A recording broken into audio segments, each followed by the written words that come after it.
some special attention. And we were expecting this because it is, after all, viewers, a time right after Operation Sindoor. And India is very invested in building what it calls is its Sudarshan Chakra. So big allocations, defense, and let me walk you through some of these allocations. So basically what you're seeing on your screens, viewers, is a massive jump in defense expenditure to the tune of 15%. So 15% jump. A lot of that money has gone into, very interestingly, boosting intelligence gathering know-how. So there has been a 69% jump, viewers, in allocations for intelligence agencies. What does all this mean? How is this money going to be spent? What is it going to translate into in meaningful terms? Let me put that out for all of you by going across to Lieutenant General S.L. Narasimhan, former member of the NSAB, Lieutenant General KJS Dhillon. None of these individuals need any introduction. Former GOC, 15 Corps of the Indian Army, and Sushant Sareen, Senior Fellow of the ORF. So let's go across to these gentlemen and get a broad sense of what this jump in defense allocation means, what it also means to put so much money on intelligence gathering. Why is that being done? And I want to begin first with General Dhillon. General Dhillon, you must have seen the allocations. Yes, of course, we require a huge amount of infrastructure. We require the weapon systems, but we also need R&D to be boosted so that we can develop our own weaponry over a period of time. Do you think this allocation will help in that direction? Do you have a take on it? There's also been a jump, and I'll bring in, of course, General Narasimhan on that. A lot of focus on the nuclear sector. But before that, General, your comments. Good afternoon, Rahul, and good afternoon, General Narasimhan and Mr. Sareen, and all your viewers. First of all, I'll just reply to your specific question on increase in budget on intelligence acquisition, means and equipment, and probably the human resource. You see, today's warfare is an expensive warfare, and what we saw during Operation Sindoor, if I take the viewers' mind back to the Masjid Subhanallah in Bahawalpur, where the intelligence was that Masood others relatives are sitting in a basement under the floor. So the projectile which was selected hit the roof, went through the roof, went through the floor, and went and blasted inside the basement and killing those people there. Now, if this intelligence was not as accurate as 1 meter by 1 meter, this projectile costing thousands of crores or hundreds of crores or whatever the cost is, would not achieve the desired result.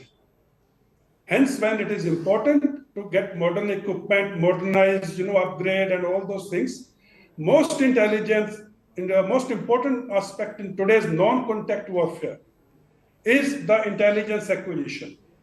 A good intelligence can destroy the target with lesser amount of, or the less costlier weapon system. Then you're not, in exact terms, you're not beating around the bush. You're going specifically for the bullseye.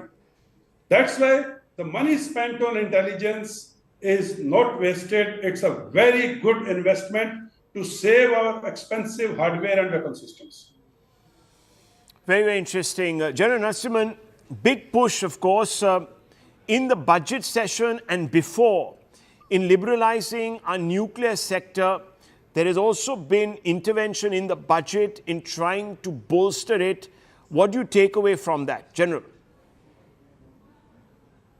I think we just lost General Narasimhan. Sushant Sareen, bring your thinking cap to this table. When you've looked at the defense allocation, what do you make of it? So I think it's good that I think, look, in terms of the ratios, if I break the defense budget down, I will put the Ministry of Defense and the revenue budget in one category, the capital acquisitions in another, and pensions in the third. Thankfully, the pension bill does not seem to have gone haywire, so it's still under some kind of control. The good thing is that the capital acquisition budget has actually gone up by almost 30,000 crores, which is good. And the revenue expenditure has also gone up, as has the Ministry of Defense thing, because my standpoint is not the budget allocation, budget award of last year, but the revised allocations. I'm looking at the revised allocations and this year's budget allocations. And from that point of view, it's good that the bulk of the increase has gone in for capital acquisitions. So that part is good. Secondly, there will be a lot of carping sounds, I can assure you, of people who will say that, our defense expenditure as a percentage of GDP is not at an adequate level. But I think given the kind of fiscal constraints, this is not a bad allocation. But my problem, Rahul, and I am sitting in the company of very distinguished soldiers, so I hope they take it in the right spirit, what I'm going to say. I have a question as a citizen of this country that if my defense allocations are 9x or 10x of Pakistan, why isn't the power differential 9x or 10x or even 4x or 5x compared to Pakistan? One. Second, are we, the acquisitions which we are going to be making going forward and the investments which we are going to be making, are we doing it in platforms of the 21st century, or are we investing in the platforms which are required for the 21st century? Because if Operation Sindhu told us one thing, yes, we need a good standing army, Yeah. we need a navy, we need an air force, we need all those traditional platforms, but there is a completely new kind of warfare which is being fought. And how much are our allocations going to go there? How are we going to split that cake? Are we investing in the right kind of technologies? Do we really need an aircraft carrier, for example? Should we be investing? And what do we need an aircraft carrier for? If you want to do force projection, where do we want to do force projection? I think it's not so much the budget allocations I have questions over, but I think it's the larger, direction of defense planning and defense policy on which I have questions. I think those are very legitimate questions, and I'm going to put them to General Narasimhan also. General Narasimhan, the one thing that one looks at from this particular statement that we've got of accounts, that there has been a concerted attempt to spend on R&D, which will, of course, mean that we can perhaps manufacture our own weapon systems. But will we get the potency, the power differential that Sushant Sareen is talking about, 9x times, he's put a sort of number on it, or 4x times of Pakistan, and so on and so forth. So how do you respond to that, number one? Number two, what do you make of this exponential increase in the budget this year for intelligence services? Thank you very much for getting me on my show, Rahul, and my compliments to Dylan as well as Sushant, my friends. First question on the why 4x or 9x is not there. Please understand, Pakistan is only facing us. We are facing Pakistan as well as China. China has got a 3,488 kilometer long LAC with us, and so we need to deal with both. That is one. Second thing is, of course, the internal issues that we have in the Northeast as well as in J&K, that again takes care of some of the expenditure that we need to do. So the problem that you face is that our threats are different. The way we need to handle them are different. And so to just put it on a mathematical figure of say 4x or 9x, I don't think will work in our case. So we need to cater for a lot more things than what Pakistan does. Of course, there's a question of Balochistan, and the Pakistan army gets attacked by the Balochis forces, that is there. But in addition to that, we have China to deal with, and so that is a different ballgame. That is one answer to your question. Second is about the intelligence agencies. One thing that any war fighting armed forces would like to have is the accurate intelligence. Dylan actually explained it very well, the way we targeted during Oppn Sindhu.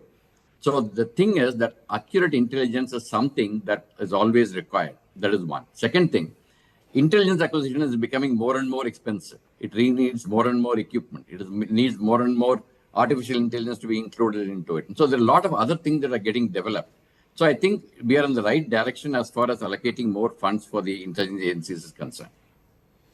Okay, General Dhillon, let me come out to you throwing money at boosting your intelligence. Is that enough, or is there really a technical fix that we should be looking at? Perhaps not just investing in material and listening equipment and surveillance, etc., but also hardware. Is that what is required? Where will this money go? I'm trying to understand that. Rahul, as Jan Narsman also brought out, this money which is going to be spent on intelligence would go into hardware. It would also go into software. It would go into upgradation of acquisition means, which will be strung all along the line of control and the international border. It will also go into paying hard cash to the assets and resources inside the neighbors and across the world. It would also go into training of the human resource. It would also go into embedding the artificial intelligence into the existing systems and making them talk to the newer systems or newer acquisitions. So there is a lot of things which are going to be done with this money. And as Jan Narsman and as I spoke about in my opening comment, intelligence, if it is accurate, you have won 80% of the war. And now commenting a little bit more on what Mr. Serene was saying about 4x and 9x, and Jan Narsman has talked about China being another border. In addition to that, having been a Defense Intelligence Agency chief, let me tell you, Pakistan's declared defense budget, please don't go by it. I will only say this much, and let's not base our arguments and our logics on the declared figures. Right. And talking about the aircraft carriers, look at the coastline we have. Look at the security of the island territories which we have to carry out. And look at the Malacca State, the Strait of Hormuz, the Arabian Sea, the Bay of Bengal, and the international, economic trade routes passing through our neighborhood. Right. So we have to spend in Navy in a big way, in addition to Air Force and Army, because we cannot be caught napping as happened during the British coming to India, because we were only looking at the Khyber Pass and the threat came from the sea routes. So we need to be very wise in our expansion of all the three forces and all the three services, and equal, sort of equal emphasis has to go on it. Of course, there will be priorities because we don't have that type of money to spend everything overnight. Well, so there will be prioritization, but there is a need to have a very strong Navy, especially when you are sitting at the middle of the Indo-Pacific. Sure. I mean, look, we can always have differing views on those allocations, but the important thing is, viewers, that the Modi government is conscious of building that, and I'm borrowing this and using it in a loose sense, the Sudarshan Chakra.